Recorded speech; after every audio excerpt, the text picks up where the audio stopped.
Right, so it should be up, and I'm trying to find myself here. Not myself, but my stream, because I need to be able to see the comments here on my little iPad. I know you can't see me yet, but you will be able to see me in a little while. So while we let people, I just want to give people the time to drop in, yeah, because that will be nice. So it's always weird googling myself. So let me just switch it over so you can see me.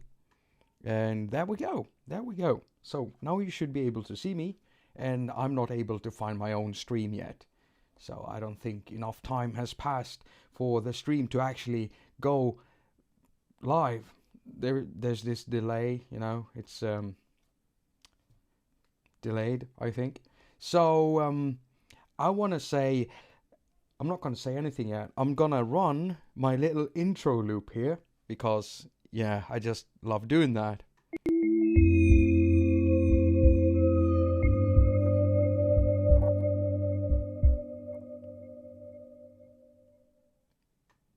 Yeah, so hello and welcome to haQ. My name is Jakob. I'm your host, and you're watching a haQ live stream. This is Cubasis, and within it, I've got a kind of a reggae flavored, dub flavored. It's more dub. It's more dub than roots dub, but it's still got that. Never mind. It sits well in the reggae genre. And I made it this evening, not this evening, during the day. As soon as I saw that Dubstation 2 was out on the App Store, I just went in and grabbed it. It's just an insta purchase for me now. I've got so much respect for Audio Damage and the things that they do. And here's another app that will do damage to your sound, but very pleasant damage if you like dubbing it like I do. And one of the things I love the most about this delay, because it's a dub delay, it's an audio unit, so it wasn't meant to be used as a standalone. None of the apps from Audio Damage were meant to be used as standalone on iOS. They were all meant to be used as audio unit extensions within DAWs such as Cubasis here. But you could just as easily use them in Audio Bus or Ohm or any other DAW that loads audio unit extensions. But Cubasis is what I'm using. So here we are. And the thing I love the most about this is the saturation knob right down here. Now we're gonna get into this, and I'm gonna start out the episode by going through and like a tutorial, just like a walkthrough through the actual unit itself. For those of you who don't want to watch a long live stream, just want to know what Dubstation is, so I'll do that. I just need to be able to find my own stream. So, oh, there we go. So I can see the chat room, because I want to be able to communicate with you if you're writing anything to me. So, oh, hello there. So there's already people here. I can see Dean and Samuel and Tasborn. Papa Fattig. That's a Swedish name. It means daddy poor. Makes me think about Daddy Cool, like Boney M. Because of the daddy thing, and it's like a two-syllable. Never mind. So hello everyone and welcome. So let's jump into the Dubstation and what it is. It is a delay. It's a dub delay, and it's got some great filters in it, and it's got some great functions for the delay itself. I really love the look of the Dubstation. And I can say that I was going all out with this project, and there's not that many tracks. So far I've got 4 tracks here with the drums, and I've got up to, 10 tracks with audio. And it went so overboard with all of the audio units I had loaded, so I started having to export stuff. So most of these tracks, I think almost all of them, have been bounced with audio damage effects on them. And we're talking Troublemaker, EOS 2, and also Dubstation 2. So just glued the effects onto and exported the waves and kept the effects in there so I could unload all the effects. So if we have a look at Dubstation, we can start at this page right here, and here we have the input, of course, the input drive, and then we have the filters, and it's low cut and high cut filters. The high cut goes down to 4000 hertz, and the low cut goes up to 1500 hertz at the most. So you'll still have a signal in there between, even if you tweak the high cut at its slowest and the low cut at its highest. The cool thing is that you also have that nice modulation thing in here, so you can modulate the reverb tail, and you have the depth setting for the LFO right there and the rate right there. And when you turn it on, let's see here, you can tempo sync the whole thing on this button. Does that tempo sync the LFO? I don't think it does. No, the LFO isn't tempo synced, it looks like. Or maybe if I played it. Okay, I'm not gonna do that yet, but then we have the saturation knob. And so I think that's kind of like a distortion thing or a drive thing, because it adds grit. And if you saw that little clip of the, let me play this for you before I move to this thing here. So I'm gonna play this track for you, and hopefully it won't be too loud.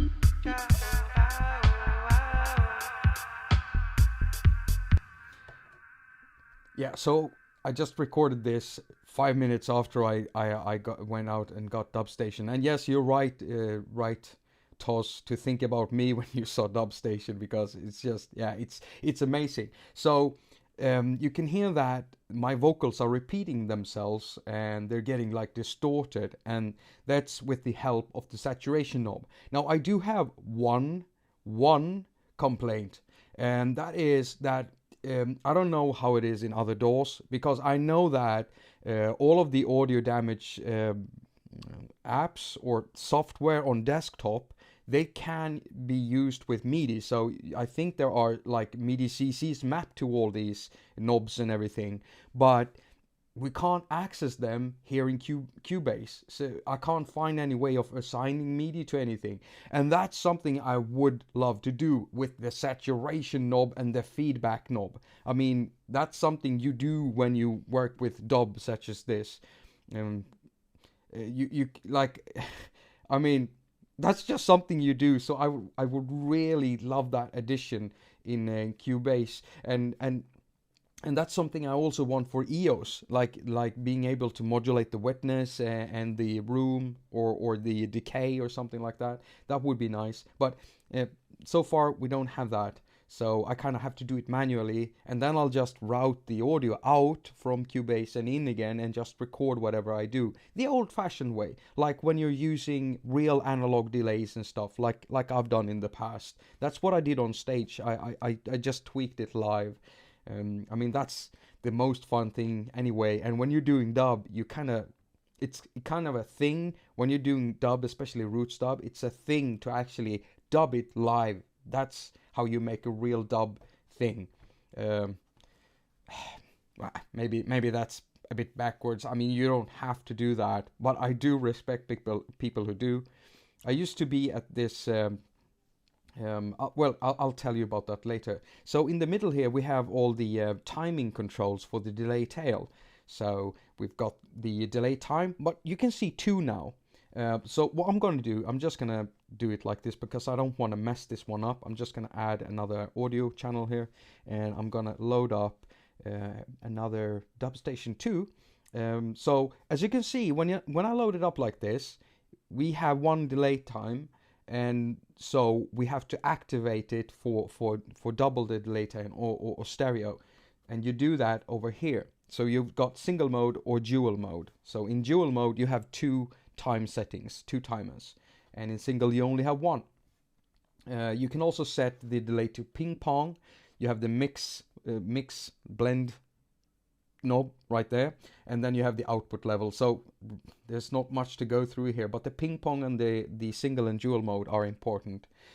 Now in here we have, as I said, the timing, the feedback knob, and one thing that I did notice, what you have to tweak it up quite a bit to get the feedback going, okay? And then you have the ×2 control, and you have the tempo sync, and then you have the reverse and the loop. And the loop pretty much does the same thing as the infinity function on EOS. It just loops the sound, and it goes and goes and goes and goes. And that's one thing I would love to have mapped to a button, so I could just press that thing when I'm dubbing stuff live. Ah, man, I want MIDI in Cubasis for being able to control the mixer. That would be awesome. Think about that. I mean, think of the things we could do. But then again, as I've told a lot of people, Cubasis never meant to be used in a live setting. I think that's why we don't see Ableton Link, we don't see MIDI for the mixer and stuff like that. So that's probably it. Hello, Bo. Bo from Bo Beats is here. We got Northern Cat, and you're having a nice chat in there. Very lovely to see you all here. So I haven't messed around with the reverse yet. But I have messed around with the time setting. So if we could, this is actually not the best project to work with. So I'm just gonna, I'm gonna do that. I'm just gonna load some kind of audio file so we can test out the delay. Let's see here. We've got 128 BPMs. I'm sure I've got loops in here that are 128 BPM. Ah, there we go. There we go. Maybe something melodic. Okay, that's that one. They're already processed.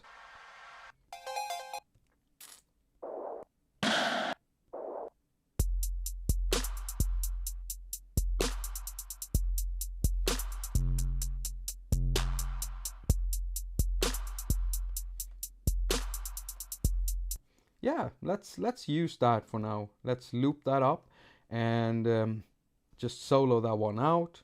We've got the Dubstation loaded, and oh, of course, you have a preset list.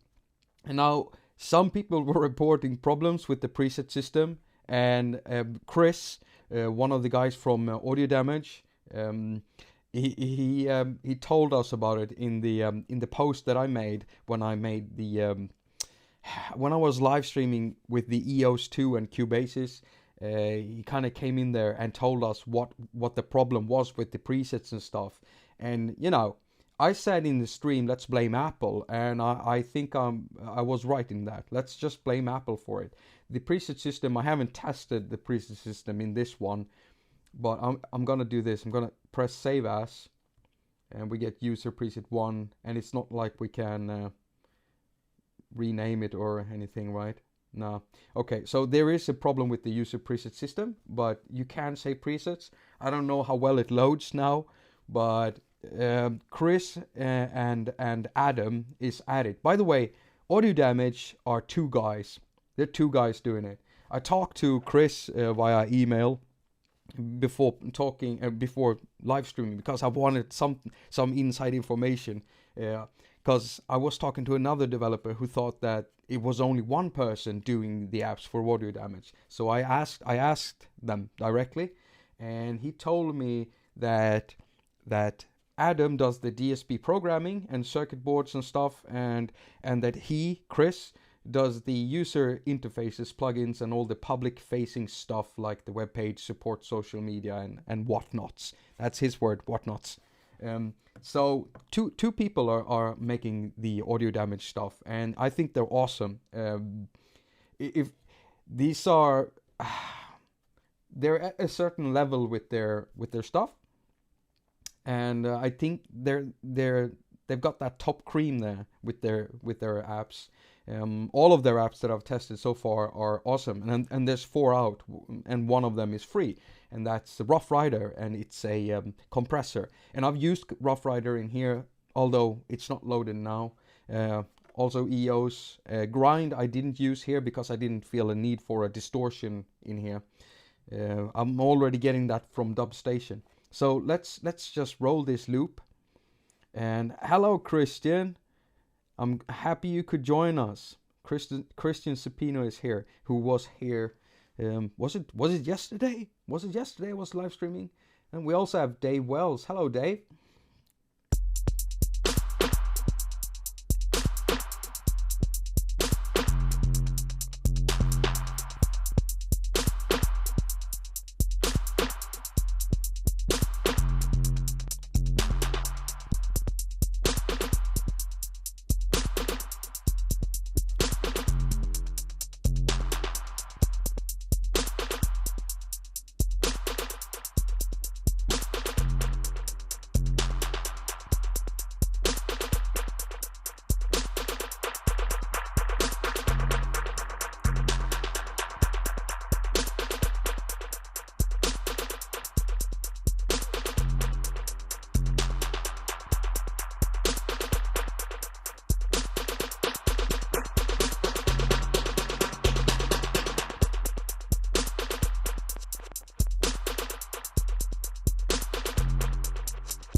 I mean, just think about this.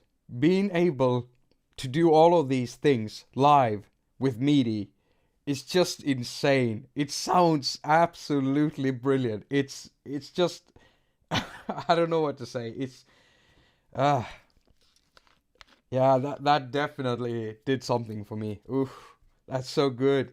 Almost makes me want to cry. I just love it when it sounds like that. And it feels like for me, it feels like I've got control over what I'm doing, and I like the frequencies I get to work with. It's just sick how good this sounds. I just love it. And it doesn't have that exploring bit that you get with the EOS or Grind. I mean, Grind, you really have to explore it because it's hard to know how it works. It's a bit quirky than other distortion units, but still it's so much fun because I never really know from the beginning what I'm gonna get out of it. So it's like trying to learn about a new synthesizer, which can take me a week, 4 days, 1 day, or even months. I don't know how much time I spent with like Propeller's Thor back in the day before I properly learned that synthesizer, but that's a synthesizer I could tweak in my sleep, definitely. So I mean, so you don't get to explore. It's more like you really get to sculpt the way you want. It's quite easy to get a grip of all the controls in here, and I mean, there's a proper amount of control for a delay actually. I built this DIY delay some time ago, and this reverse thing, I would love to like add something that samples my reverb tail to that hardware DIY delay I did, and so that I could reverse it like that, because that was sick, being able to reverse the tail like that. Ooh, so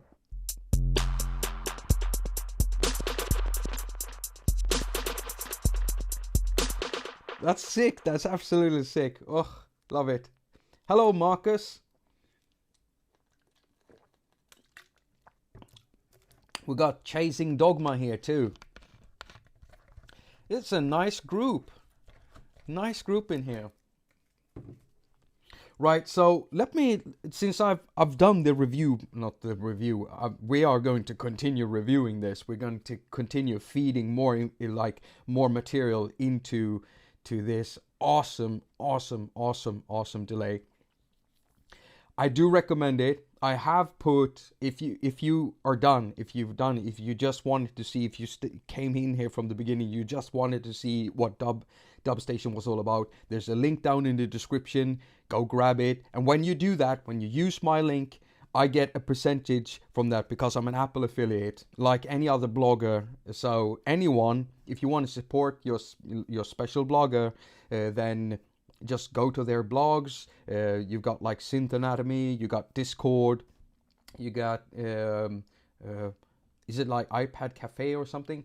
There's so many out there. If you want to support a special blog or vlog or YouTuber, just click their links when you want to buy some apps, check if they have them, and you'll be supporting them that way if you don't want to do like PayPal or Patreon or anything else. So yeah, that's a way of supporting us.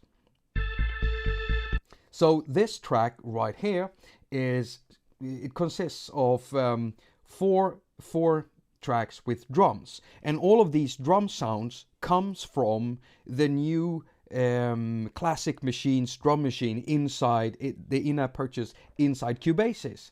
I simply sampled I just made like MIDI tracks and loaded up 4 different machines. So I'm using the LD for the bass kick. I'm using I think it's I can't remember, but I'm using different kits. There are 10 different kits in there, and another 10 kits which are the same kits but they have effects on them, and I've been using different kits, so I've been sampling one drum sound from each kit, and then I've just laid it out like this, and then I've processed them with EOS2, with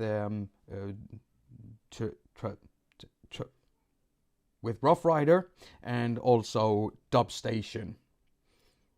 And so the bass sounds like this. And I'm using a reverb on the send bus here, and that's EOS2, of course.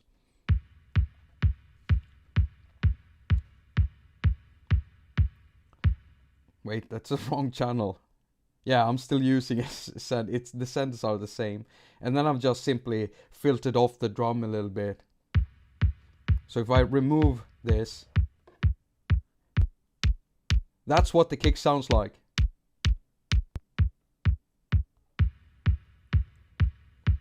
I've removed just enough for the sub to disappear, and I've removed that sharp clickiness at the top because I want to give space for the bass.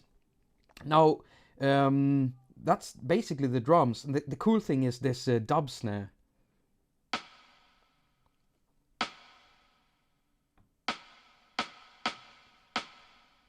So that's one of the kits also, one of the sounds from the kits from Classic Machines. But what I did with it, I'm actually not using 4 different sounds, I'm using 3 different sounds. This snare here is the dub snare. This is the dubbed snare, and it sounds like this. It's basically this snare, only I processed it with Dubstation 2.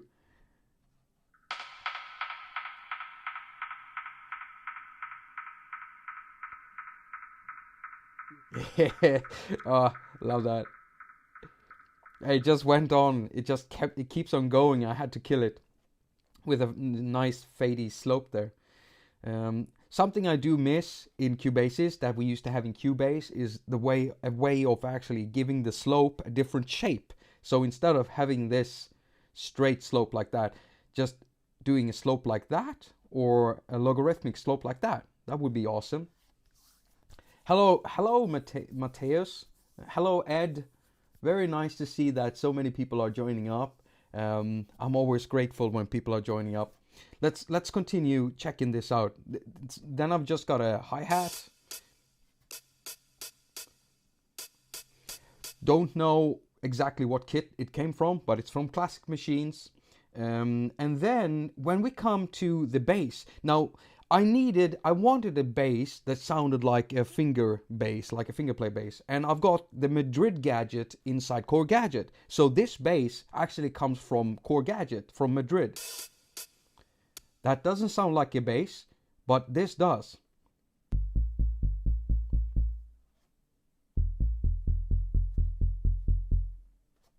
But what it really sounds like is this.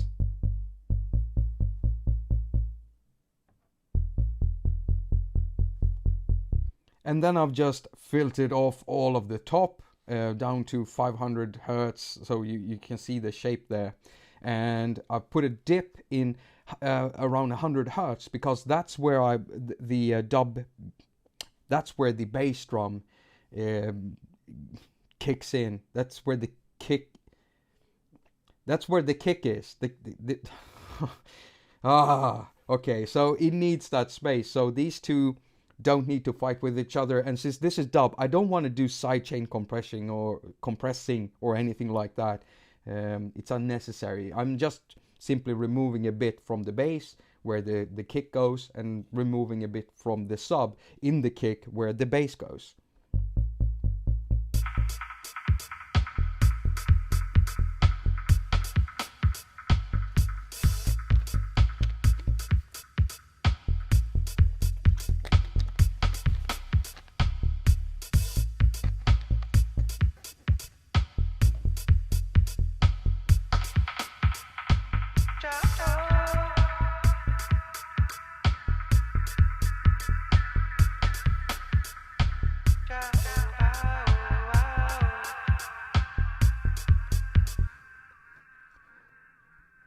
And then up here, let's see here, after the bass, I had to make organs, okay? And so there are so many organ apps and stuff, you know, out there. But I always end up using the same organ because it's the only organ that is the closest thing to Native's Instruments B4. The Native Instruments B4 is like a Hammond clone, only so much more. I used that like crazy back in the day when I made only reggae and like dubby reggae and stuff, because you can get a wide variety of sounds. Well, Yonax, where is it?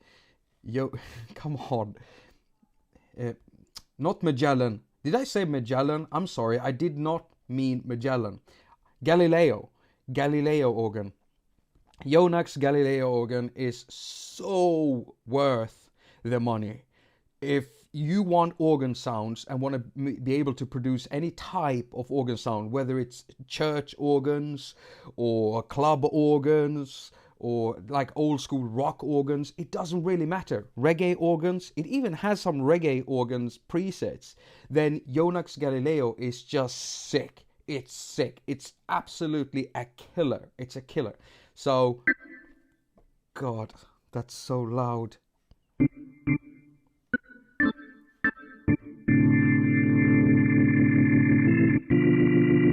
It's just lovely, and with all the drawbars, so you have one for the bass pedal, you have the lower and upper as you do, and there's 8 drawbars as there should be, and it sounds really, really great. So all of the organs in here, there is 1, 2, 3, 4 organs. They all come from Galileo and they all sound differently from one another. So this is the main.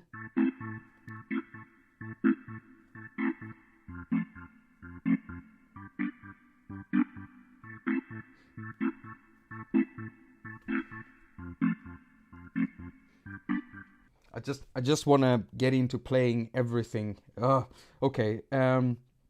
So I never use presets when I do my organs. I always do them from scratch, and that's something I've always wanted, a real Hammond organ, like at home, where I could like sit and tweak my sounds, get that, like sample the old dirty tone wheels and stuff, and you know, it's just, I love organs. That's why I mix them so high. If you check other roots reggae music or roots dub music, then you can hear the organs aren't that they're not that what do you call it? They're not that dominant. They've got a presence, but they're not that dominant. Like vocals are more dominant. Um, like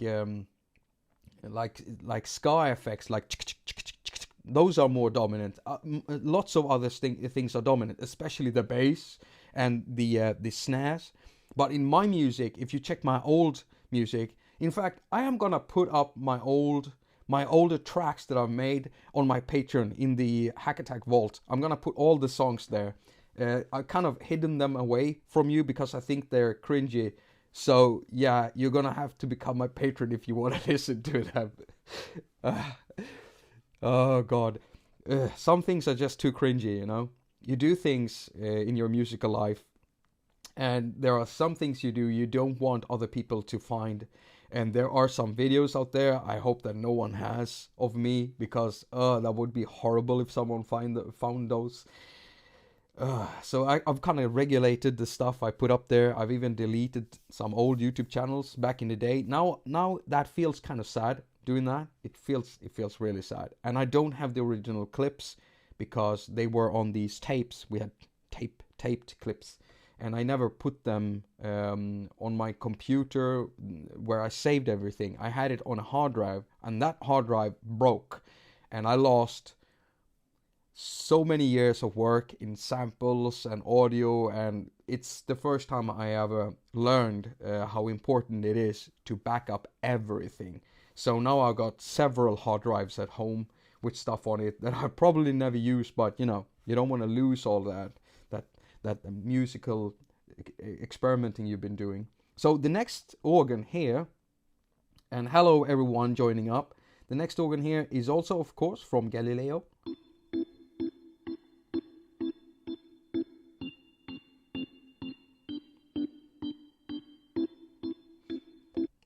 I just love to hear these together with bass.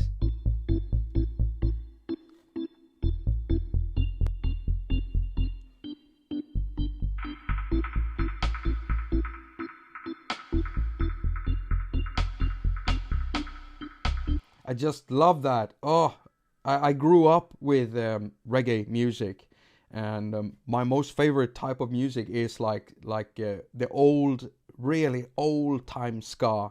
And for me, ska is I can't listen to ska if it's live, because when it's live, it sounds wrong to me. Ska for me, old ska and rocksteady music is something that you put on, you know, you have a vinyl, an old vinyl, and then you put that on the record player, and it starts, you know, that scraping sound, the needle and everything, the dust. You can see all the dust particles collecting at the needle, and sometimes you just lift it up to see that little blob of dust just go around in circles. I just love that feeling, and the sound is special. What I'm interested in is what the studio engineer has done and the sound technician. I'm not that interested in the sound live, because everything for me sounds the same live. The trumpets sound like boring trumpets, the same type of sound I hear when I go on a circus. I don't want to hear circus music. I want to hear sculptured music. And on a record, when it's nailed down there, glued on that record forever, well, for as long as the vinyl will hold, then that sound is special, especially the old types of sound. So I have a lot of old rocksteady music and stuff, also old dub, and my most favorite record is by The Scientist, and it's called Scientist Rids the World. Scientist rids the world of the curse of the evil vampires. That's the title, and that's how they should be. Like old dub records, they should all have long titles. If they don't, it's not a dub record.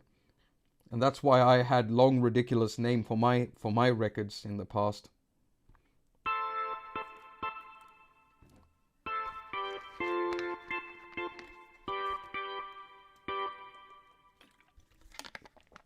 So we've got Doug Woods here. We got people coming in from all kinds of popular channels. What the?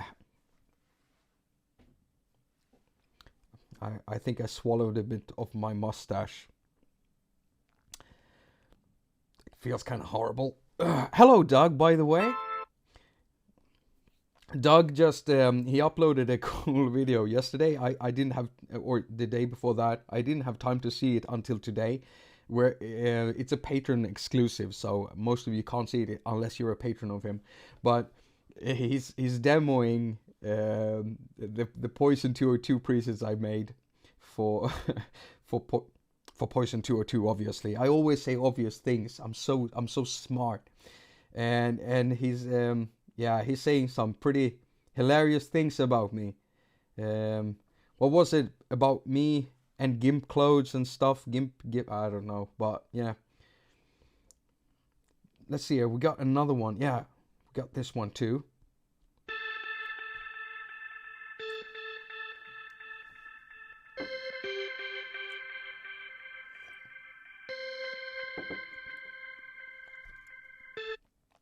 And that's also I almost said Magellan organ again, but it's not a Magellan organ. It's a Galileo organ. Yeah, so yeah, if you're into organs, you should definitely go get Galileo. It's becoming a veteran in app years, but Jonak has been keeping on his stuff up to date, and I'm so very grateful for that, because it's an app I use a lot, and I there's so much music I wouldn't be able to do without it, because I need a proper organ.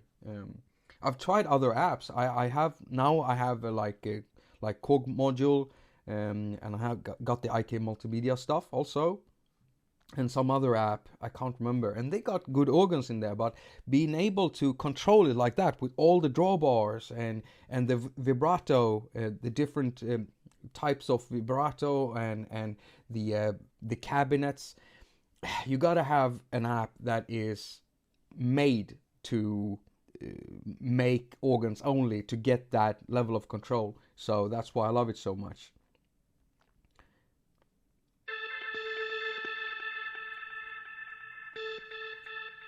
Yeah, and then we have my shitty vocals. I'm singing in I made this song in C, and that was a bad mistake, because I can't sing that high without my voice getting really sour. So it's really sour, but I don't care. I've done cringier stuff than this.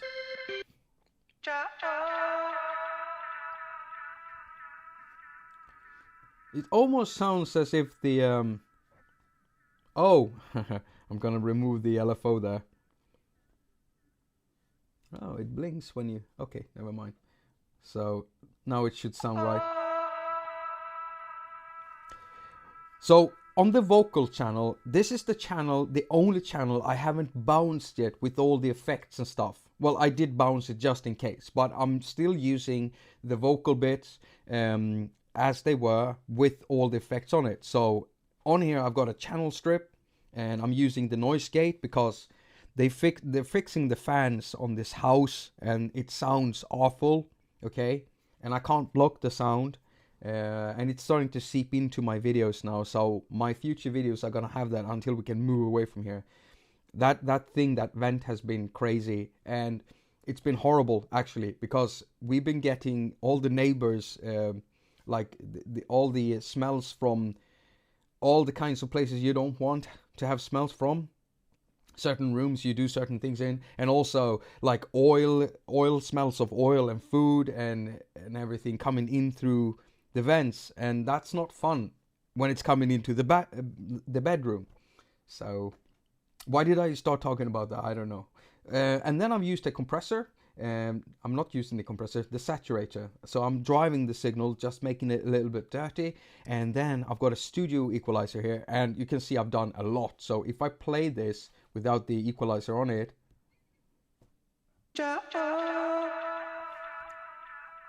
and that's just too much hi-fi for me. I need it to be more dirty than that. Almost to the point of distortion. Hello, Raven Ra. There's just people coming in here. It says there's like 44 people watching now. I think that's pretty amazing. So yeah, you're awesome for coming. Let's see here. What more have I done? Yeah, of course. I got Rough Rider on here, and that's like another way of just compressing my signal, because when I sing like this, then the level is kind of uneven, really uneven. And I wanted something that could smash my voice without destroying it. And Rough Rider does that, even though it comes from a company named Audio Damage. It didn't damage my vocals that much. And so it's also working as something to drive up the signal, because I checked signals going through Rough Rider, and it adds something. It adds something fuzzy to the output. It does something with the waveform. The waveform doesn't go through cleanly. It does something really nice in there. So yeah, it's got a little bit of extras. I mean, it's free. Go download it if you haven't. It's free. I think I put the link down in the description, so you can go get it if you want. What more did I do? I also put the delay on here. That's right. Now, the only thing missing, as I said in the beginning, if you're just joining up, I was complaining about the fact that I can't get any MIDI CCs to work within Cubasis, and that's the fact with a lot of these apps. Now, if the app has a way of actually recording MIDI CC, let's see here. Let's check. Can we go into automation, just open the editor and maybe check if we have the no, we don't. No, we only have it for the saturation. No, mastering. No. Okay, so if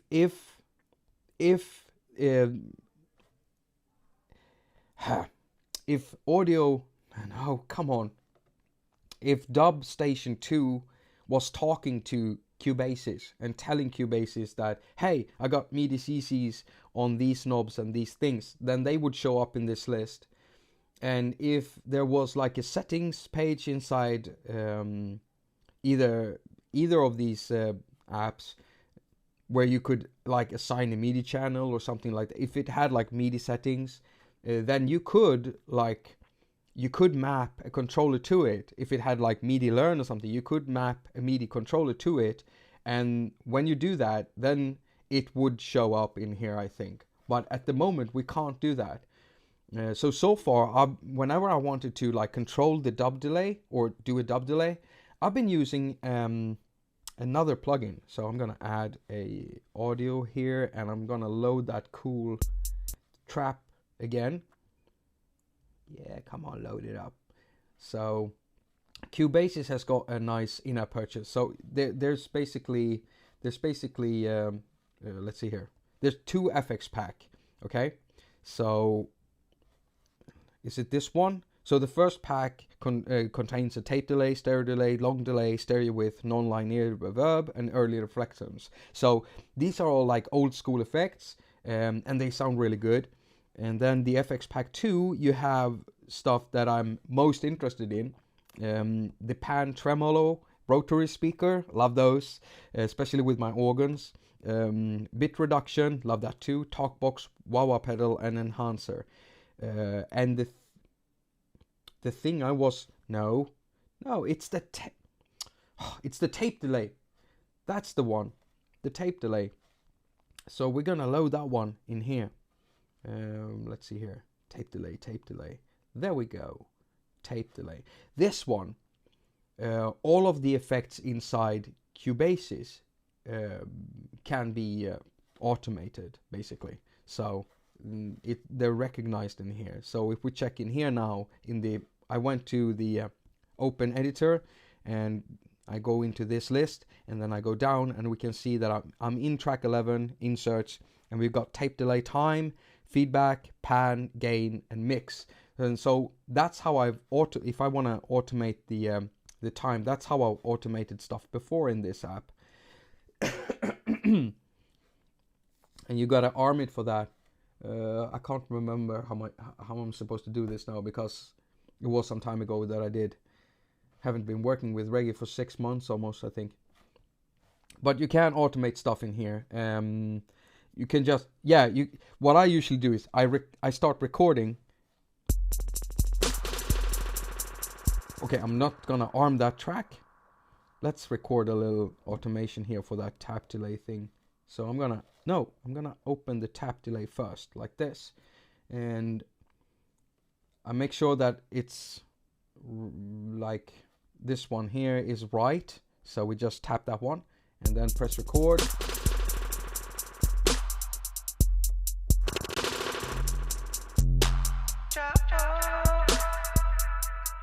Okay, so I just did it as a test, so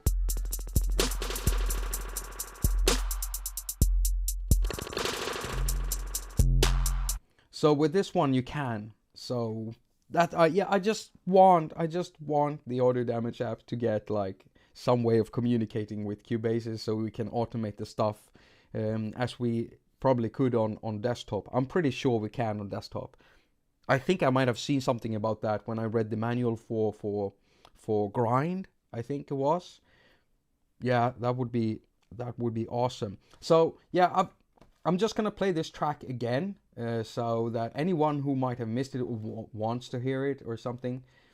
So I'm just gonna say it. So all of these tracks have been processed and exported with audio damage effects. We're talking Rough Rider, we're talking EOS 2, and also Dubstation 2. So let's just run this again.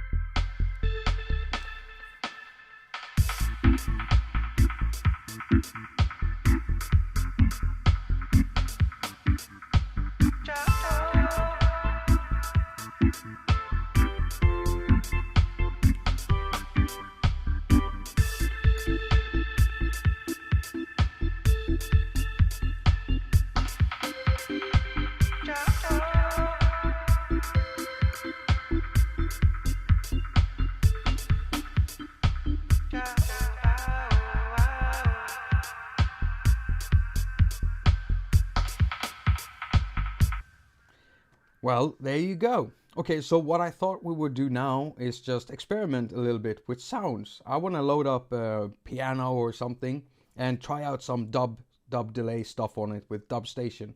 So let's make a new project. There we go. Create new project and just call it dub. Now let's call it stale banana.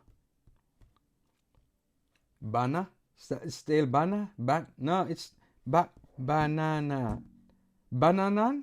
No, not bananan. Banana, banana. But okay, stale banano. That works. Stale banano. Okay, so let's load up a MIDI track here, and let's choose an instrument. Let's see here, an audio unit. Yeah, an audio unit. Maybe we could go with some yeah, maybe we could go with, yeah, I'm just gonna choose tines here. I just love tines.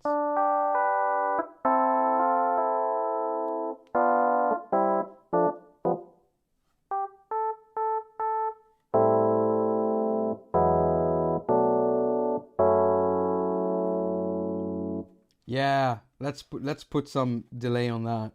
Let's see here. Insert effect. Hello everyone new that is joining up. So we got more people coming in here. We got Lost Jeff Ukulele and Beats Pacific also. Hello Beats. I was going to choose Dubstation. Right. Now, this has quickly become one of my most favorite delays. Okay, it just sounds so good. Out of all of the reverbs and delays, effects like reverbs and delays, I always put them in the same category for me, like delays and reverbs.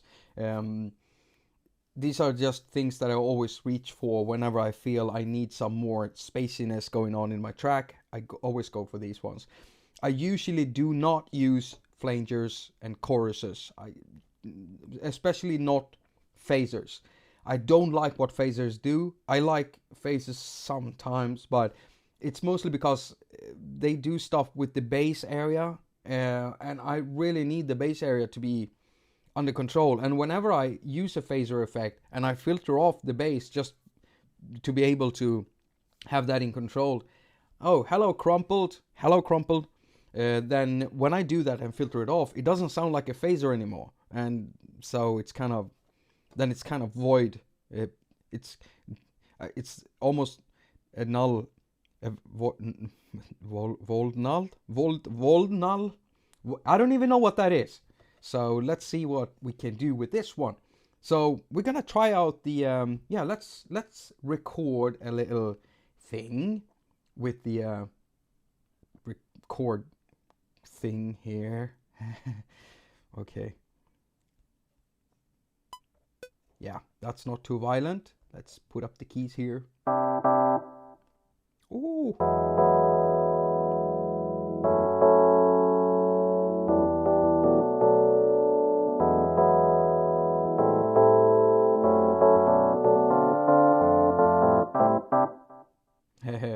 Okay, I'm not really fond of the chords, but we're doing this as a test.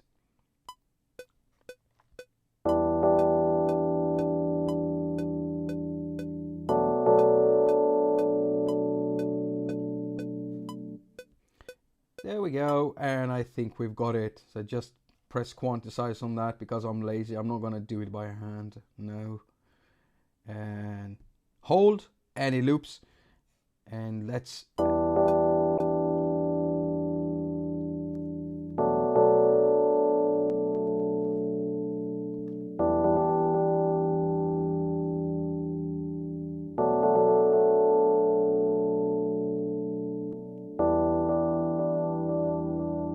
Wow. Wow.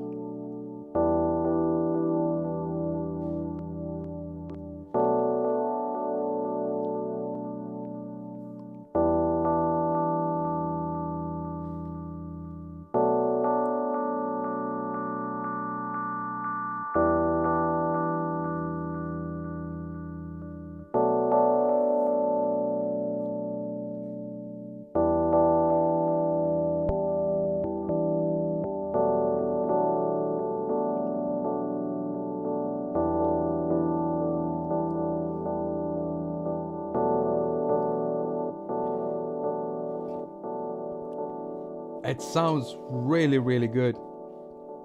It really sounds good. And of course, I mean, we are cheating a bit here because electric pianos, you can usually get a really, really nice sound out of them when you put chords in there because they harmonize quite well with each other. So that's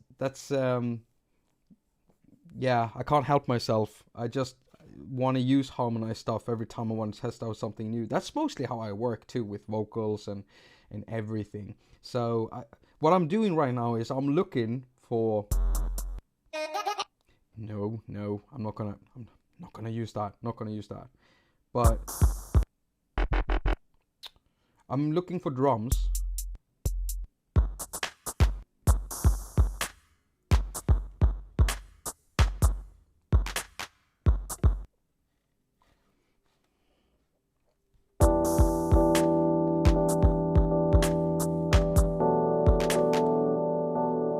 Are they not in the right tempo? Oh, okay. There we go. Now they're in the right tempo. And we could need... I think that this one, quarter pong, was it? Was it quarter pong? It sounded the best.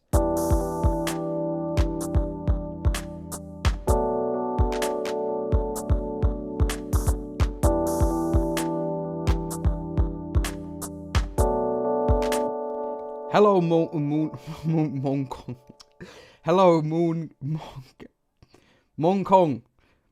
music. Hello, Monkong music. I'm sorry. I'm always having trouble pronouncing stuff. So I actually want to put some bass to this if I can. because it sounds really lovely. So let's try to do that. MIDI, MIDI, because I'm Swedish. I can't say MIDI. I say MIDI. Oh, come on. There we go. No, that's not the one I wanted.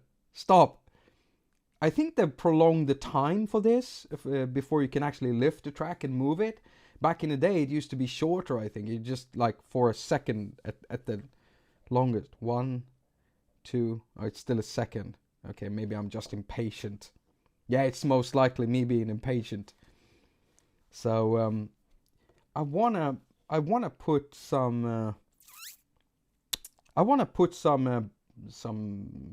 Yeah, let's do this. Okay, so I'm gonna shut this down and we're gonna open it up. I'm just gonna do this. Why did I shut?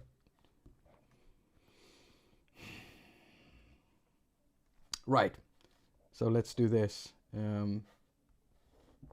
We add an audio track.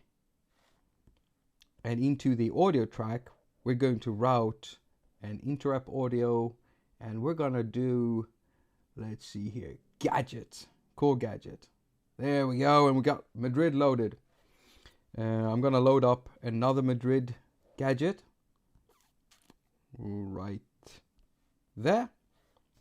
And Madrid is an in-air purchase, by the way. It's not something that comes with Core Gadget, unless you're using Core Gadget on Mac. Then you pay a higher price, but then all the gadgets are already in there, basically. Let's choose the.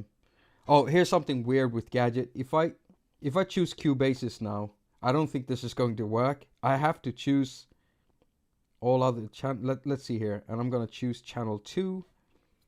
We're gonna go back into Cubase, unload that instrument, and we're gonna make sure that it sends out all the notes and everything to Gadget. And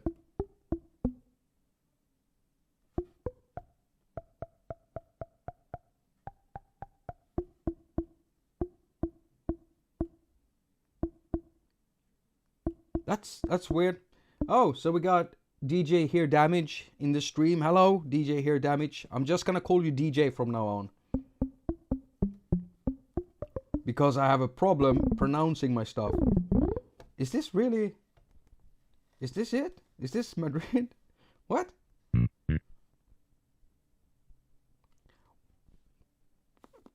What? What is going on?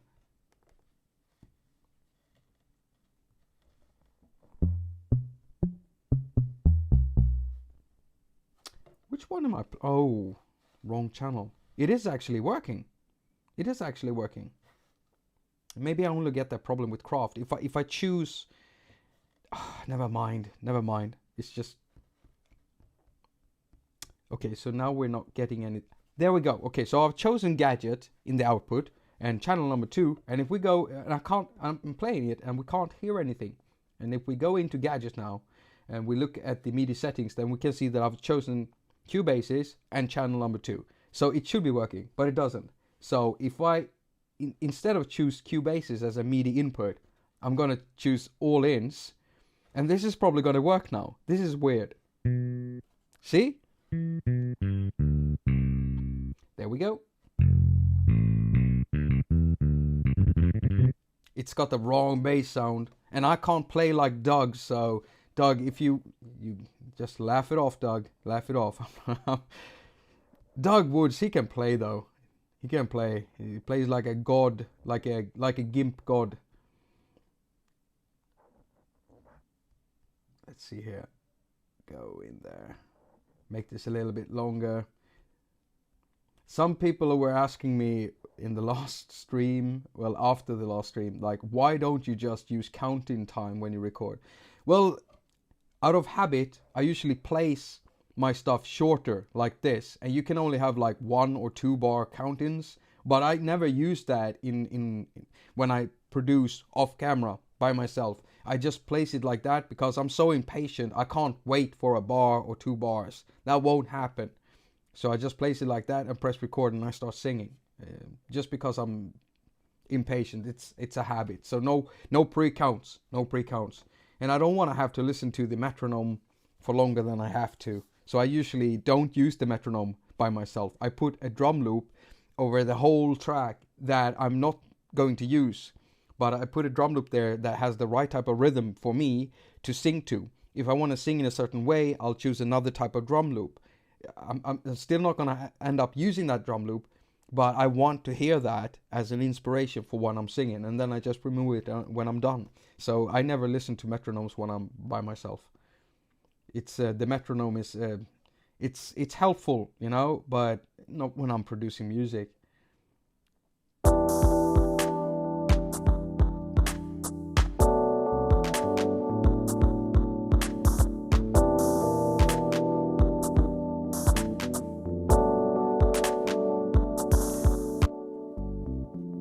Let's get more volume out of that one. Choose another one.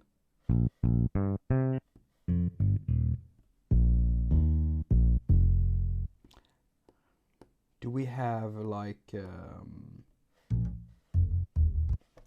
I love these upright basses. I almost said another word there.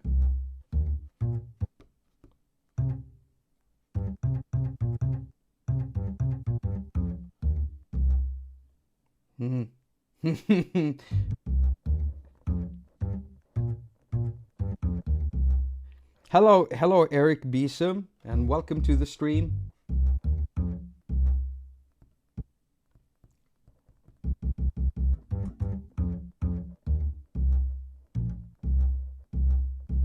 Okay, I'm not it sounds a bit weird. It sounds sampled.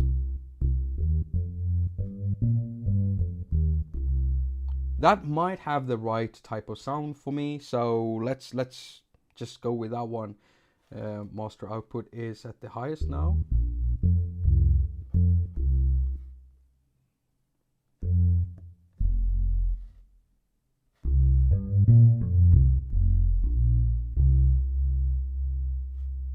Okay.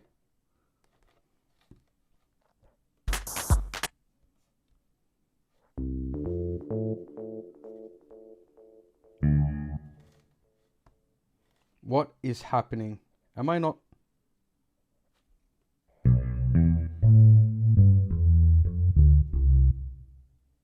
What happened?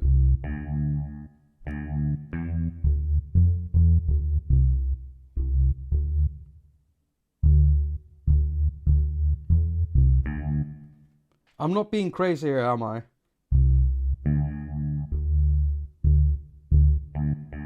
Oh, I'm so silly. It's the velocity.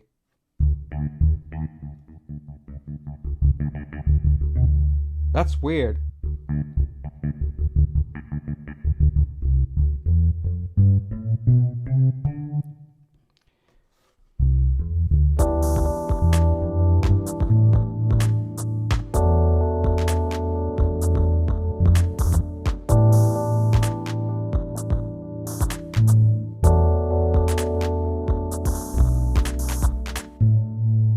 Yeah, I'm gonna do a simple thing.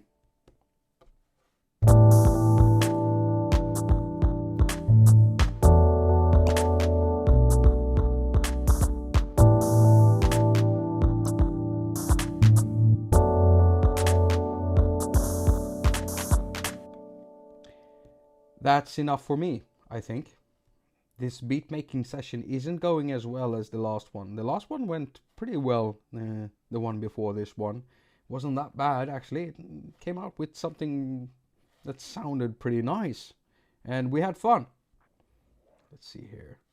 Did I just move this a bit wrong? Uh-oh. What did I do? What did I do? What did I do? Oh, I didn't do anything. Come on. Work with me, Cubase.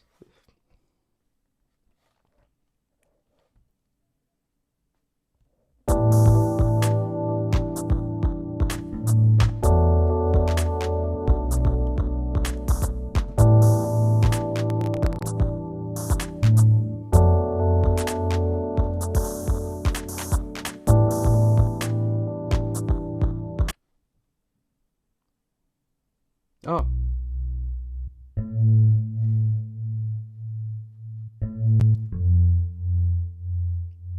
I know that's the wrong note. Wrong note.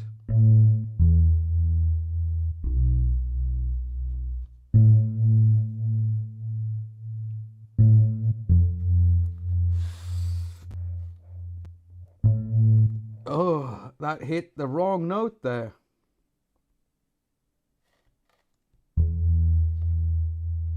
There we go. Sounds a little bit better.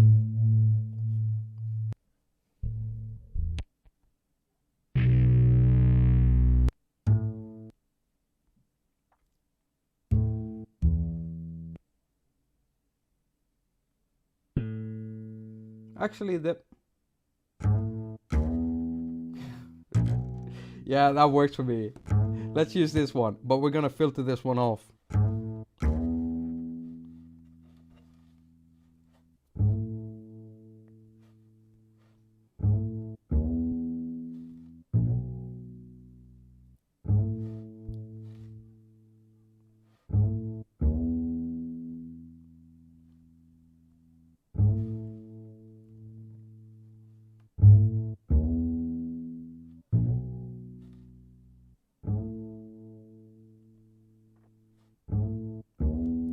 There we go. That sounds pretty good.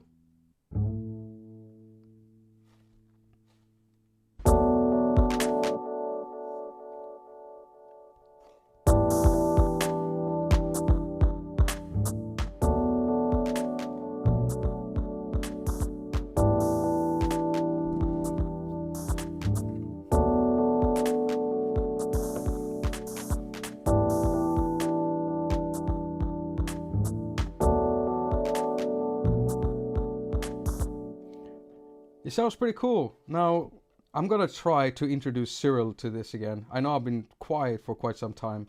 I kind of forgot myself, and I just got into the music instead. I'm sorry for that. That happens. That happens. I mean, I know that most of you, like probably all of you, have had those moments. Hopefully every day, because that's the moment that we strive for and live for, you know, feeling that sense of reaching some kind of a completion. Like with every sound that I put into a project, it's like I'm trying to complete myself just a little bit more. So like every sound is important, everything we hear and sense and even smell during those wonders. That's why I love making music in the wild, because the environment and everything becomes part of that. Oh, thanks Moon Kong Music. Thank you so much for becoming a Patreon. That's very nice of you. Thank you so much. I'm working on that hack vault. All the tracks aren't there yet, but I have all of them on the iPad. So after this live stream today, I'm gonna sit and upload a few more, and I'm gonna continue doing that until I'm done with all of that. I just need to process a few of them, but I'm working on it every day, and I've even found some more stuff now, and I am gonna put up the old music that I used to make in there. So yeah, let's see here. What was I going to do? Oh, that's right, we're gonna try to add some vocals into this again. Pull down on the volume. What key are we in? Doug, what key am I in? I don't know what key I am in. I can't read this. I can't read this, Doug. I don't know how to do this. I don't know music theory. I never care. I just listen. Only now I'm live streaming, so I can't sit around for an hour just searching through the sounds. So if you can help me out with the key, it would be nice. Because then we could try out some Indian stuff. That would be awesome. Earth Moment stuff. I love Earth Moment stuff. Those are like packs I bought of Loop Masters. I'm in B. M. M as in E minor. Oh, I'm so dumb. Okay, B. Good. 140 BPM limes. I think we're in 100. Now we have the same problem as I had yesterday. Okay, we're not gonna do that. We're gonna go into sacred Indian chants. Oh, let's see if we can find something. Oh, they're all in, but maybe the 70 ones, we could stretch those. I mean, 70 isn't too far away from, let's see now, 128, so half of that. Yeah, we're not too off. Vocals? Am I loud? No. Yeah, like small bits and pieces of that would be cool. Just putting that in there, and so let's send that into, hey, what? Why don't I? Oh, that's, so they're in AIFF format, and for some reason I can't send them directly to Cubasis. I mean, it should be able to work with AIFF files when it's working off a Apple product, but we're going to convert it into a waveform, and we're going to send that waveform in instead. So there we go. What was the name? It was IMV70. IMV, that's all I need to remember. Let's go in here, and then we have IMV there. We're gonna load it up into its own track right there, and we are going to pull down on the volume because it's fairly loud, and press the stretch so we can do some time stretching, and we're gonna stretch it out like that. Yeah. And it's not gonna fit now, I know that, but I'll do this. Just listen to.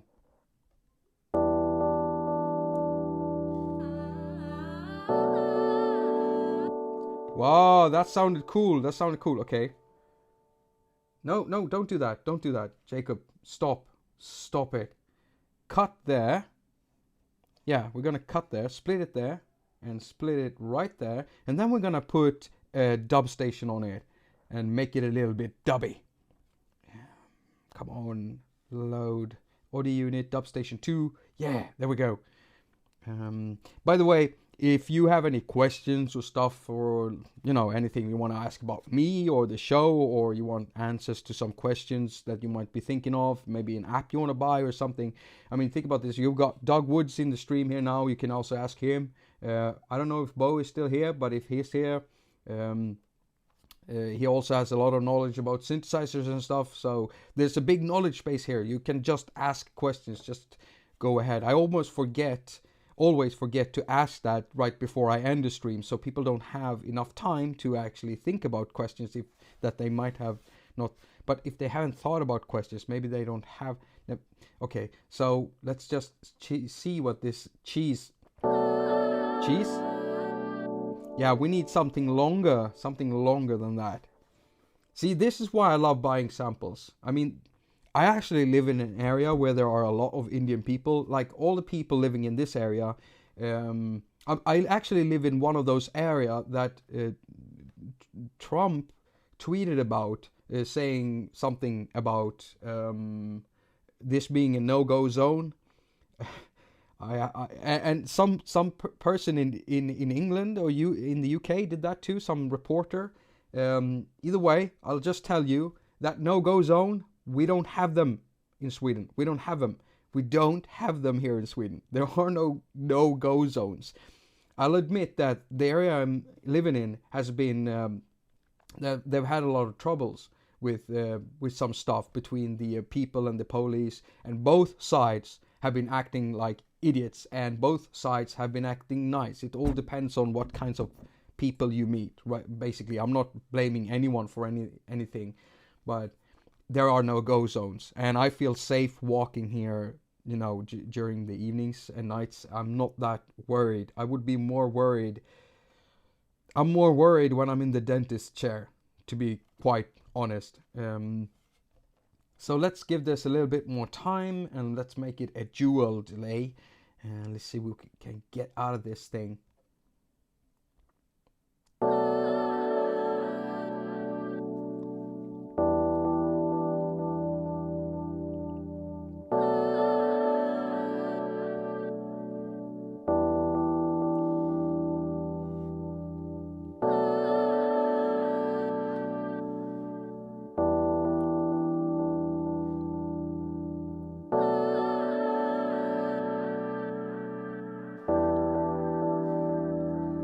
It still sounds a bit too much hi-fi, so I am gonna kill it a little bit with the equalizer.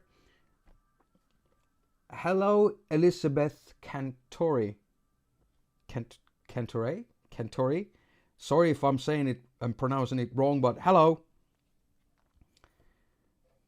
Papa Fatti is saying the same thing as I said. There are no-go zones in Sweden.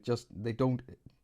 I mean, sure, there are old buildings you shouldn't be going into that could fall over any minute, but it's not like we have plenty of those, actually. But dangerous zones, you shouldn't be running around like an idiot on construction sites, but everyone knows that. I don't know. What could be dangerous? So, yeah, running on the train tracks. That's pretty dangerous. Actually, that kills more people than guns do yearly here in Sweden. So, it's just, no-go zones. There aren't any no-goes. Nog. Nog. Nog. Who's that name? Nog, by the way. Nog? Nog. Isn't that Ferengi guy in Deep Space Nine, Star Trek? Yeah, I'm a Trekkie. Just love that series.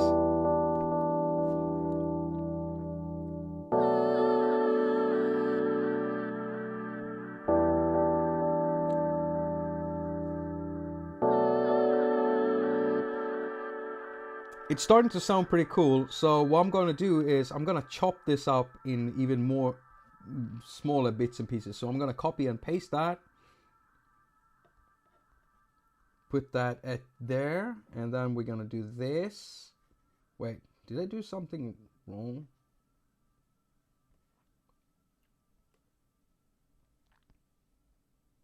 Am I in the clear, Captain?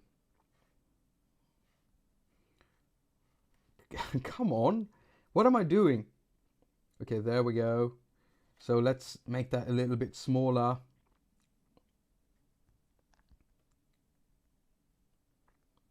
Let's see here.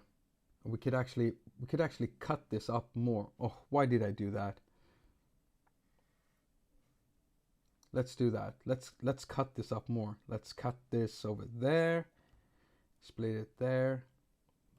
I want to cut it even smaller. Like that. Okay, so split that. And move that down. And move that to there. And move this one to over there. And that. And let's have a listen to what we've created here. Maybe we've made a monster. Yeah, there we go.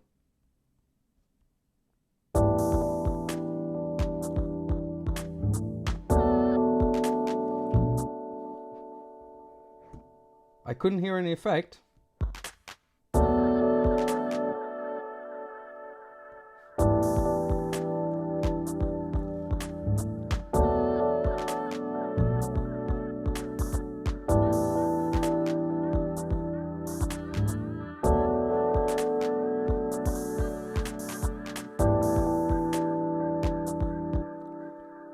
That actually sounds pretty cool. Yeah, let's pull down on the feedback a little bit.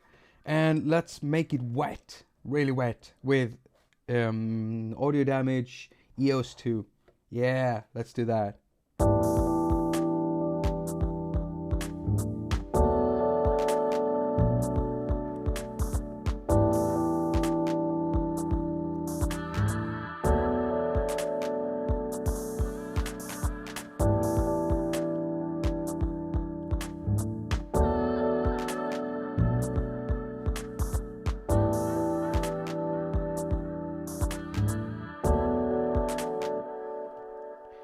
That's really sweet.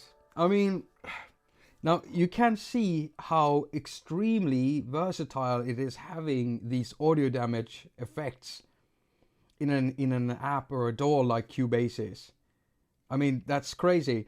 Let's see here. There is actually it's like if you check with Auria Pro, then that app is very, very competent, extremely competent. It's got some great stuff in there, and you can buy some extremely good stuff that you find on desktop, so at the same levels as these audio damage things. The problem is you can't load those things into anything else. You have to use Audio. But that's what I like with Audio Damage. So Audio Damage makes stuff that you can use in other DAWs and things like Audio Bus and ARM and probably Mod Step, right? Mod Step 2, which is awesome. So yeah, Audio Damage is really on top of this game. Now, I also want to recommend, if you like big reverbs, then EOS 2 is awesome. If you want another type of big reverb, then Amazing Noises feedback reverb delay I wish that I've got to tell Maurizio, the developer for that app.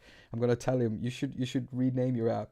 But I think it's called FDN, Feedback Delay Network. Reverb Feedback Delay Network. That's what it's called. Yeah, that's what it's called. And that's an awesome app. So let's unload EOS here, and let's load. Let's see here. Where is it? It's supposed to be here. Amazing Noises Reverb. Yeah, and this is the one. And you can tweak this to crazy amounts, and it's got an awesome amounts of controls for a reverb. Reverbs you don't usually see in a reverb, like walls reflections and max and minimum distance and stuff. And you can even twist the parameters with the help of automation. So it's pretty crazy the things you can get out of it, and it's absolutely one of the wettest, biggest reverbs I've yet tried. And also another reverb that is good is AUv3 Space. That's also very, very nice. It's not an audio unit though, so it's you have to use it like in inter-app audio mode, unless Jonathan updated it. He hasn't, has he? If anyone knows if he's updated the AUv3 series to audio units, then tell us in the chat room, because I don't think he has. They're also crazy.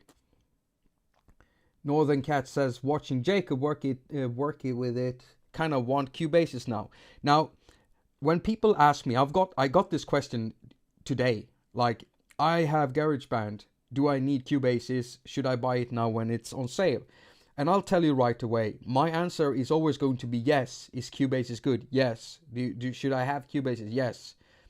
But you have to keep in mind that this comes from a person who have worked with Cubasis since it ran on a very old computer, and it was only MIDI, and it looked way more different than it does now. I've been using Cubase for ages, Cubase, the big one, and I've seen it grow and expand, and I've also used Reason and Fruit Loops, and these were my three main apps or soft pieces of software to use. But Cubase has always been there. So when I saw Cubasis for the iPad, then of course it was a natural choice for me. And I don't even like GarageBand, so I don't know how to answer these questions. So I usually tell them everything that I just told you. Yes, you should get it, but I'm biased towards positively biased towards Cubase and Cubasis. So that's the deal. So Northern Cat, if you're watching this and you're wondering, should you get Cubasis? What are you using right now? What are you using now to sequence stuff on your iPad? Are you using Oreo? Are you using Beatmaker? What are you using? Tell us. Anyone else in here? Tell us what you're using. Elizabeth Cantori says Craft app. Craft is awesome. Really awesome. I've done some stuff with it, and yesterday I put up a video where I was sequencing my Korg Volca bass. Okay, so here it goes. I said bass. So look at him go. Woo! He's so fast, too fast for me. I'm gonna make him talk one day, or him or her. I don't know the gender. It really doesn't matter. But I put up a video yesterday. I've made a craft template for controlling your Volca bass, because there are some CCs that the Volca series responds to. Not things like the filter knob and resonance knob, no. But like the LFO, the intensity for LFO, the pitching of for the bass, for the bass, the pitching of the oscillators. All of that can be accessed through MIDI CC. And so that template is out. So if you have Craft, anyone watching, and you have a Volca bass, then you can download it, because I shared it on the network, on the Studio Amplify network yesterday. So it's there and available. So yeah, what do you use? Papa Fatih says he uses Cubasis. Toss Born says Cubasis is a great deal on sale. I still like GarageBand too for certain things. Northern Cat says, I only use Gadget for now. Okay, I get it. Gadget is awesome. It's amazing. And I use that too. But here's the thing. I use 3 environments when I work, okay? I use one environment for live things. And it's always been Audio Bus for me. And it's probably going to be Audio Bus until the platform dies. And until they stop developing it or something. So Audio Bus is what I use, and I really like the latest update. So that's what I use for live, because I like the interface, I like the way it looks. It's okay with the 3 pages. I usually don't like flipping through pages. With the new update, you have three pages, the mixer and the audio pipelines and the MIDI pipelines. But that works for me. It works for me because I like the layout of the thing. And it's not that cluttered. It's very easy for me to see whatever I'm doing with whatever I've got loaded. So I like that. And when I make synthesizer tracks, heavily based on synthesizers and just small samples, then Gadget is the thing. But when I work with loads of audio, then it's Cubasis. I also, I haven't made any videos on that, but I have some performances I've made with ModStep. I should probably record them and put them up. I recorded some of that long back when I made the series for ModStep. I've forgotten about those. Christian Cepino asks about AUv. The reason why you don't find AUv or any videos on AUv on my channel is when I've tried to use it, it feels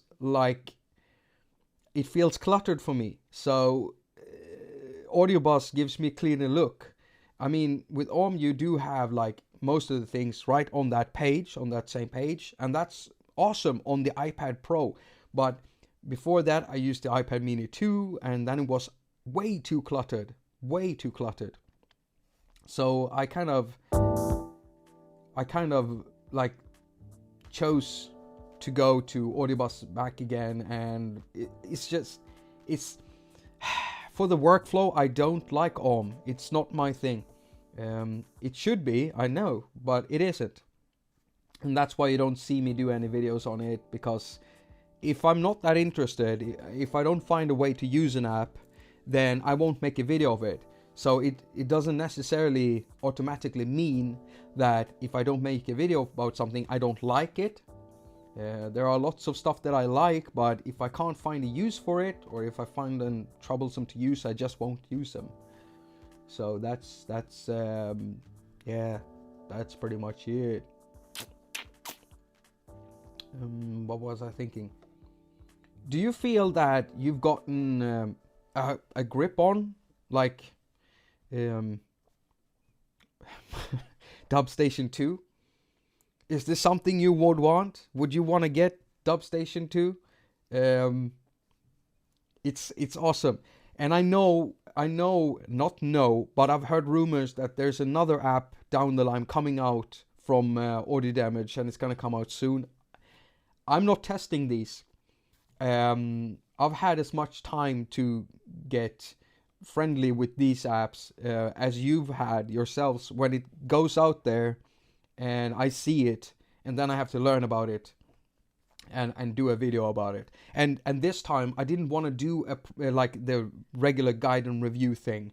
I've made 2 videos already like that, and I didn't want to do that. This time I wanted to just dive into it live and do some stuff with it instead, because I just found that to be more appealing to me. As Toz says in the chat room, Audio Damage is definitely killing it on iOS. They're definitely killing it. we've had a lot of it's not that the developers are older, but they've been here for quite some time and they've had some brilliant stuff here. And here comes Audio Damage, and they're just killing it right up front there. That's a weird phrasing, by the way. Elizabeth Cantore says Phosphor 2. Phosphor 2. Yeah, I can't wait until that gets out. I haven't checked what that is yet. I don't know. I don't want to know before it gets out. I want to explore it when it comes out. It's fun being on iOS, you know? It's fun being on iOS like that.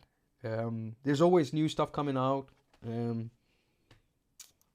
It's been a real ride for over 3.5 years making videos about this stuff.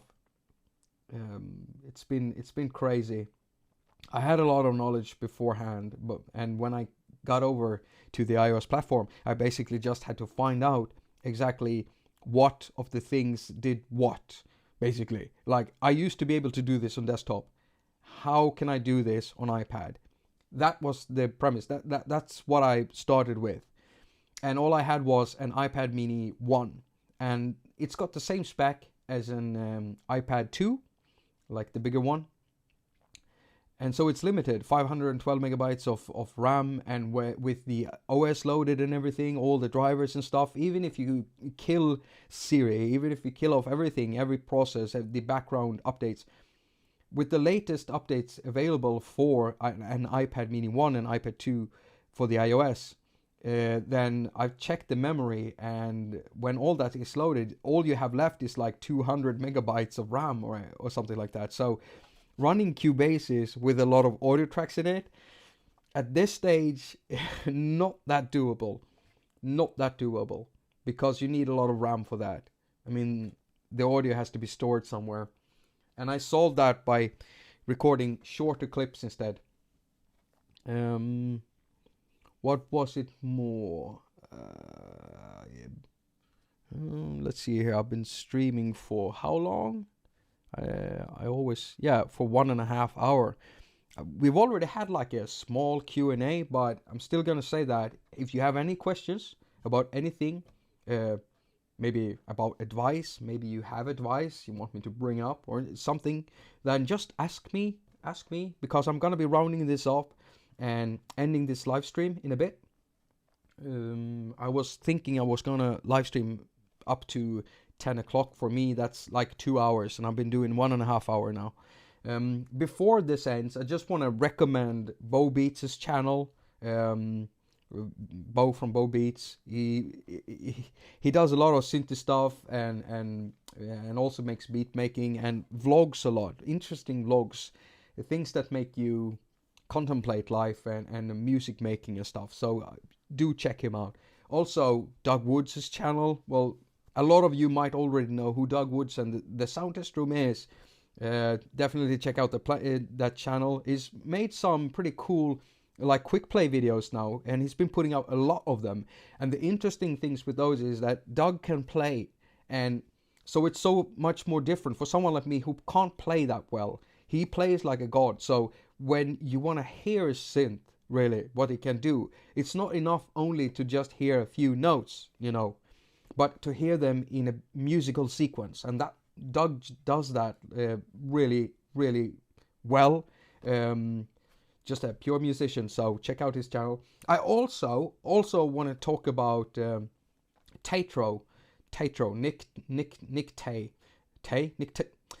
Tatro, his channel. He also does like beat making and tutorials and vlogs and stuff. And there was this one vlog, I can't remember what it was, but it had the title of something like Get Your Music Heard or something like that, Find Your Audience. If you go to Tatro's channel and you go through the video section and go through the videos and you find one called Know Your Audience or something like that, then check it out, because towards the end there he gives this really good explanation of what he thinks he is. He's answering a question in a Q&A, someone asking like, so you play bass but you're not a bass player, you play drums, you're not a drum player, you You do beats, but you're not a beat maker. Like, what are you? What are we? What am I? Am I a musician? Am I a beat maker? What am I? And he has a good answer there. So you should definitely check out his channel. He does some awesome stuff. So let's see. Data Bang says, I have a question. Do you know the difference between a music instrument app as a generator or as instrument? I would call an instrument as an app. When it's an app and it says like an instrument, it's still a generator for me. But a generator, this is the weird thing, because technically a generator, I mean, a generator, if you have a generator, just think of the concept as a generator, something that generates something. There's still some person behind it that has turned it on for it to generate something. The same thing with an instrument. The instrument doesn't play itself, right? Someone has to turn it on. Someone has to play it. So for me, generator instruments, it's the same thing when it comes to apps.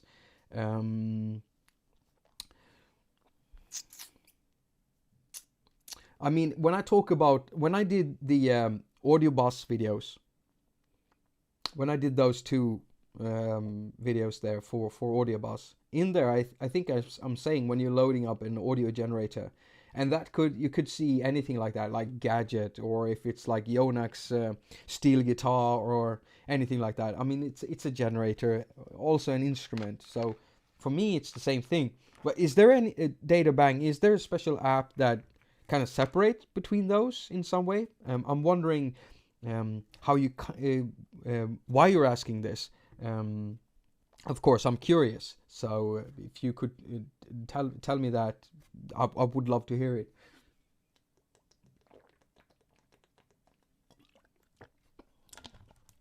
Oh, there we have it. There we have it. Okay.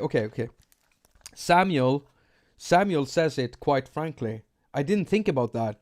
An in-app, inter-app audio instrument can receive MIDI. An inter-app audio generator just outputs audio. That's the difference. I didn't think about that. That's the difference. There you go. Yeah, Data Bang, you don't need to answer my previous question there, because I finally understood with Samuel's excellent answer there. I finally understood why someone would ask this, actually. Let's see here. Elizabeth Cantore, I'm repeating, does sidechaining in Cubasis work with the third-party audio unit AUv3 Push? Of course. I've even done videos on it. We can do it now. So let's take this one, for instance. Let's take Tines here. And I'm going to load up inter-app audio. AUv3 Push isn't an audio unit. AUv3 Push is an inter-app audio thing. So let's go down and find AUv3 Push. And here we have Cubasis stuff. And when you do this, there are two things actually that you have to load. So the channel, I want to compress or duck the channel with the electric piano, the Tines one. I want to duck that one. I want to compress that one. So I put the Cubasis AUv3 push app right there, and it's simply called AUv3 Push, nothing after that, just push. So now the compressor is loaded onto this thing, but for the sidechain to work with this one, let's say we want to use the drums here to sidechain and compress this with the sidechain compressor, then on this one we have to load the key input. So we go to inter-app audio, and I'm on the drum channel now, and we go down, find AUv3 Push, and now we can see that one is grayed out, and that's the push, that's the actual compressor. Then you have one for MIDI and one for key input, and I'm going to use key input. So now the audio is going to come from the drums into this, and that's going to be the sidechain signal. And yeah, I'm gonna wait, not that.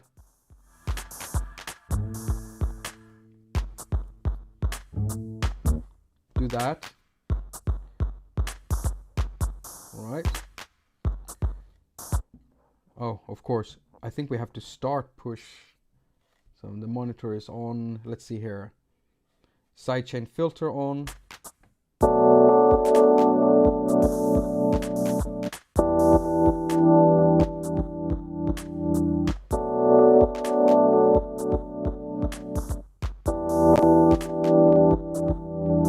And now you can hear it's being sidechained by the drums. That's how you do it with this one.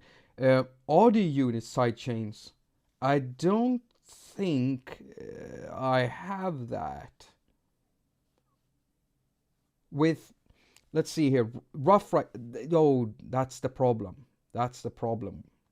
Rough Rider doesn't have a sidechain input, does it? Does it? Let's check here. I haven't checked that. I don't know if it does. I can't see anything in here. There should be like some kind of control for it. I don't think it has that. Is there any other audio unit compressor that I've used before? Clevger makes compressors, but they don't have sidechain. Okay, so I actually haven't done that with audio units, and as the same problem we had now with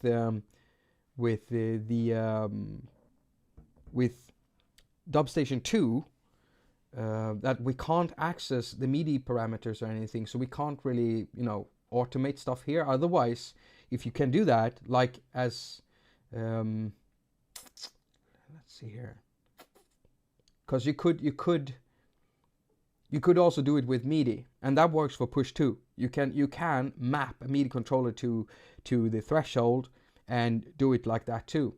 The same way you do it in Gadget, you can control with automation lanes the sidechain, so you can make your own sidechaining patterns. Now we're doing it with audio, but you could also do it with MIDI and automation. But the automation for audio units inside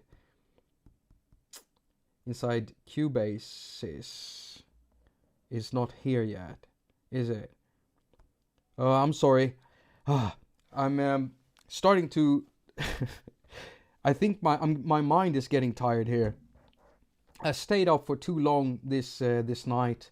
I was sitting and trying to respond to some mail that I've been, you know, putting off for too long, with some longer questions from people. So some of these people haven't received answers for like 2 months, so I needed to finish those. Let's see here.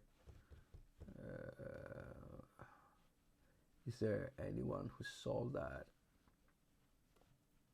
Let's see. So Elizabeth Cantore, I hope it helps me showing how to sidechain with Cubasis push. Only think about this: if let's say you want to bounce this and use the export function inside Cubasis, then you can get some weird effects going on, like the sidechain not actually working at times. The best way to record a sidechain like piece of music is to actually route the signal out from Cubasis back in and record it real time, so you can hear that compression and you can check so nothing weird is happening. Because when you export, it sometimes doesn't work that well. You get some spikes and stuff. So that's my recommendation for you. I had to do that with all of the audio, with the audio for the Audio Bus videos, the product videos I made. I tried to export them with sidechaining and everything on, and it didn't work that well. So I actually recorded them in real time with the sidechaining on it, and getting that audio out of there like that, with the sidechaining happening at the same time, and then it sounded great.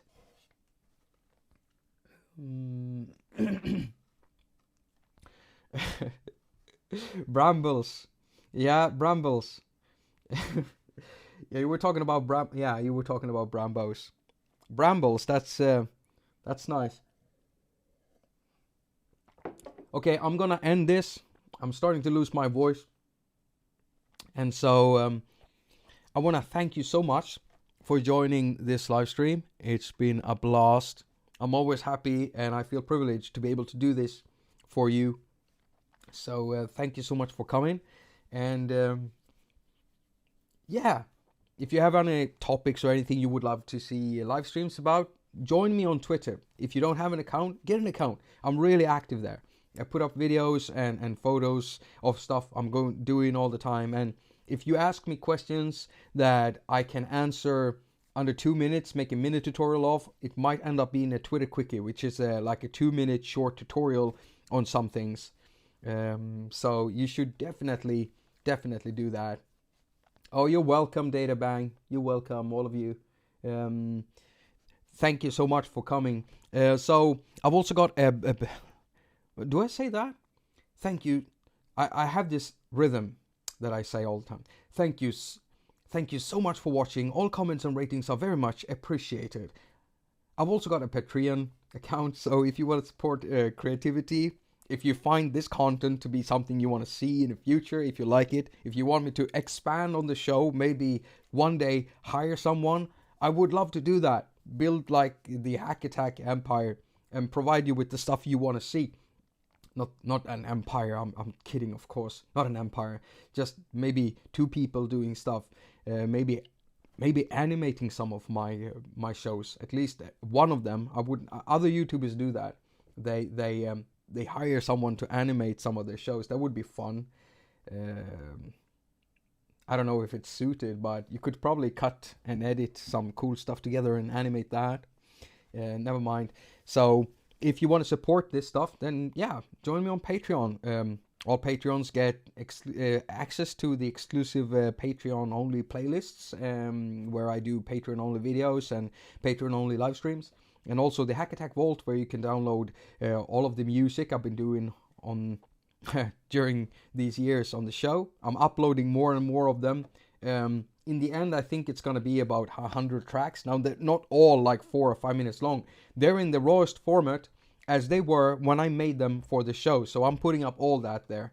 And I will also be putting up my old music in the haQ Vault. And every Patreon get access to that. It doesn't matter from... it says from $1 and up, but if you want to give half $1, it still doesn't matter. All patrons get access to the haQ Vault. Right. If you don't want to do that, I also have a PayPal me link. Never mind that. I can't even show that right now anyway. I need to fix that. Otherwise, press the thumbs up under the videos if you think that they deserve it. And if you subscribe, don't forget to press in that little bell thing that pops out right beside the subscription button, because that way you'll get notified every time I make and upload a new video. It's become like a mantra. Like a mantra. Eric says maybe more like a cult. Yeah. Crumple says ya club. Ya club. Ya club. Ya club. If I make a cult, I will call it ya club. I would definitely do that if I make a cult. So yeah. What do I say? What do I normally say? I say, as usual, I wish you a very productive week. Now go finger all of your stuff and have a lot of fun doing it. And stay tuned. I've got some really cool and nice Gadget production dubstep, 8-bit dubstep things series coming up. Yeah. So, bye-bye. Have a really nice evening, day, or whatever it might be, wherever you might be and are. So I'm going to end up with the bass. And when he's going and he's gone, I'm going to be gone. So bye-bye.